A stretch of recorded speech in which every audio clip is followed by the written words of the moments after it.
Welcome to the Daisy Blue Fashion Variety Show. I am Nancy Blizzard, your host, and my guest today is James Silvrants. Welcome. Thank you, Nancy. I'm glad to be here. Thank you for inviting me. Thank you for coming. Thank you for being here. This is a great opportunity. Thank you. I want to hear all about how you got started in fashion. I started when I was very young. I sewed Barbie doll clothes for my sister and was hand-taught stitching by one of my grandmothers, and then sewing machine stitching by my other grandmother and my mother. So I just kept graduating and stepping into different things and trying different things. That's wonderful. I mean, the Barbie dolls, that's a start, right? Yeah, if you can sew Barbie doll clothes, you can just about sew anything because their seams are very little. So that's where you learn a lot of hand stitching. My parents were they were both workaholics, so my siblings and I got that from my parents. And they both grew up on farms, so they were up when the sun came up, and they didn't quit till the sun went down. We got the work ethics from our parents. Idle hands cause problems. I live on maybe 5-6 hours of sleep a night. To be honest with you, if I didn't have to sleep, I wouldn't sleep. I've been a hairstylist for over 43 years. And so that's where I usually work, and I do 60 hours a week behind a chair. I live about 3 miles from where I work. I stay pretty close, but my sewing room is in the upstairs of my house, and usually Friday afternoon, get up there and I shut the door and I just start. And sometimes I don't quit till 11 o'clock and get up the next morning, and by 10 I'm up there again, and I'll be up there till 10 o'clock. And it's my way to relax and de-stress from the week of being behind the chair. I think my biggest challenges are my inner challenges, competing against my own self. Do something every day that I don't normally do on a daily basis. I do cocktail, evening, and couture. I have a tendency to go a little more couture.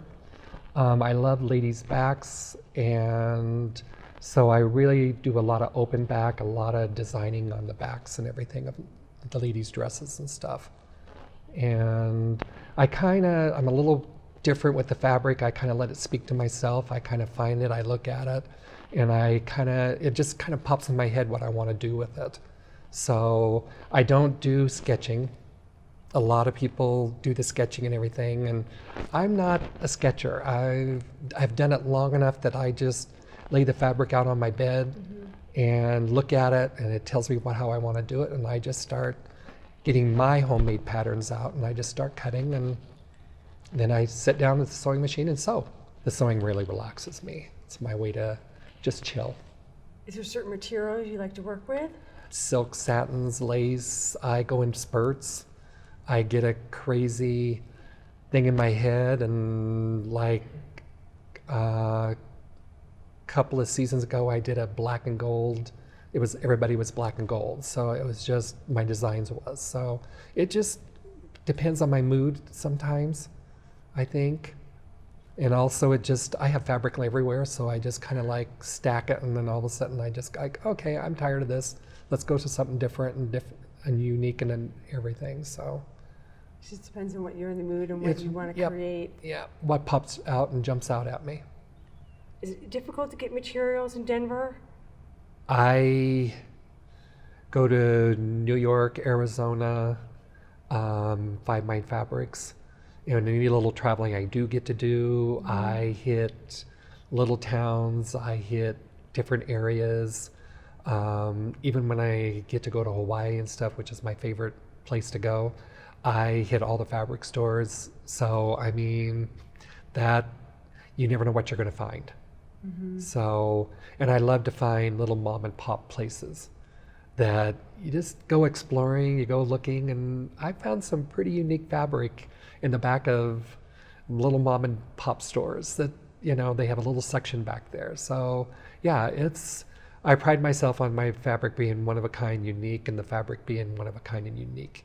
I can duplicate the dress, but I can't duplicate the fabric with most of my designs.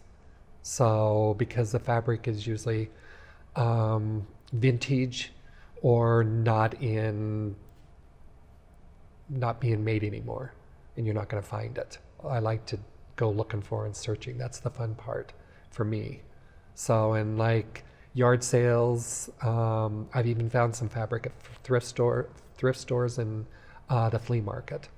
I like to, like I said, go exploring. The first place I look for when I get somewhere, some city, is, okay, where's the fabric stores? That's part of the thrill of designing and stuff too, is on the search for the fabric. You want to buy local, but it's hard to buy local. Yeah. It's terrible to have a dress walk out and then a designer in front of you or at a show either walked out before or after you with the same fabric, but the dress is different. You want it new and unique and different. Yes, So definitely. that's why it's kind of hard to buy local, because there's getting to be more of us, and it's just none of us want to be having the same taste, or we want all of our stuff to stand out more than everybody else's.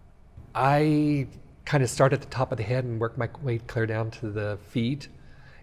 The models I always tell the models when I'm measuring them, I said, now I'm different, I take unusual ones, so, but they work for me. And I can usually most of the time transfer my figures that I get from taking the measurements and put them on my dress form in my sewing room. And pretty much most of the time, I can put it on and hardly have to do much adjusting when I go to fit the models and everything. So that is a nice challenge there, that I don't have to go home and tear out seams or take them in too much or whatever. So yeah, I don't do just the standard, bust, waist, and hip. I do the under bust, and I do hips to the floor, and I do the full length, and I do shoulders, and I do arms. And when the model gets done, they're like, you did measure me from head to toe. And it's still an adventure, because it always surprises me when I put it on the mannequin, and then it looks great, but then when I put it on the model and the model just glows, it's like, okay, there it is, there's my award. That's great. That's where I get I get tingles when my models put them on and they're just like, oh, James, another great one, it's outstanding. When I get to working with the models and I know I'm going to work with them, and like I have my go-to ladies that I work with a lot, I have their measurements. So most of the time when we don't have to do a fitting except for the day of it, I want to make the models happy, because if they're happy, they're going to make my designs look great.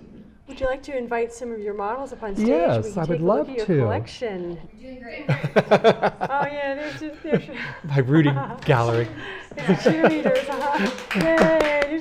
They're my 3 go-to ladies. I need anything, I call them, and they're there to drop off a hat for me. So yeah, these are 3 special ladies, so I had to treat them special. So they had to wear something new and special. This is Brianna. She's wearing one of my green taffeta dresses. And do you like working with taffeta as well?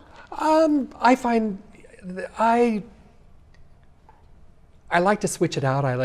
I'll work with laces, I work with satin, I work with taffeta.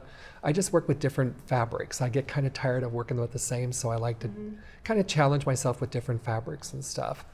I did a collection early this spring, and it was all laces, so that was a different challenge. And so it's, so I thought this year I wanted to go with a little heavier fabric and stuff. So I've been kind of challenging myself with the more heavier, older taffetas and the satins and the silks and everything, and working with that, and it's challenging and getting some different looks. So just experimenting and trying different things. So What's the difference between taffeta and satin? taffeta is a little stiffer, and the satin's a little more forgiving and a little softer and a little more flowing, where the taffeta stays more stiff. Okay. So you don't have to do much to it to make it stiff and everything. It's pretty stiff itself. All right. Very good. Beautiful. But again, I like my back, so I like to expose as much as I can. This is Melody, one of my go-to young ladies that is always there for me. She's wearing one of my purple satin dresses. I just designed this and finished it just a couple of days ago. I like to do different things in different layers and stuff. So yeah, It's hard. This is the first time it's been seen, so I'm kind of admiring it myself. The mannequins in my dressing room, in my sewing room, do not get to move, so it's unique and different, and so it's great when the models wear it. It comes alive on a model, doesn't it? It does, and the models come alive too in it. That makes a big difference. I tried different pleats. I tried doing different, different seams, different things, and so that's, like I said, the fabric kind of talks to me, and there's a few different shades in that. It's not, it kind of gives it a sheen and stuff. So I just tried different things to bring out the different colors and everything in the fabric. So, and I like, fit it and do different flares, and I like to experiment. I like to challenge my own self, so it's a lot of fun.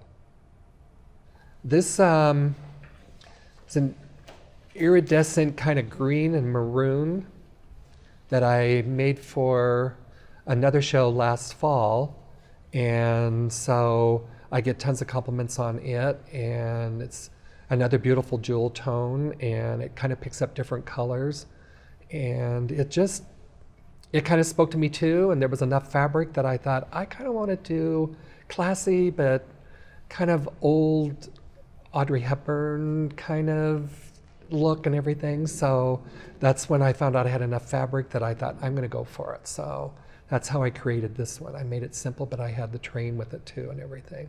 So it's been a lot of fun. It looks great. Girls love wearing it. I look at it and I think it's green. No, it's red. No, it's green. Yeah. Yeah, it's amazing. It's that's why it's kind of cool when you take pictures, because you think you've got it, and then you get the picture and it's like, wait a minute, that ain't the same dress. But so it does kind of confuse photographers. The biggest challenge I'm getting into now is trying to see if I can find an outlet for my fashion, whether it be boutiques or individual stores. I've even kind of got a little idea kind of coming around in my head to talk to maybe some of the other designers and see about maybe doing a little pop-up kiosk. There's got to be an outlet somewhere for us designers to figure out where we can sell our product. So but we got to do a lot of research and a lot of testing and do that.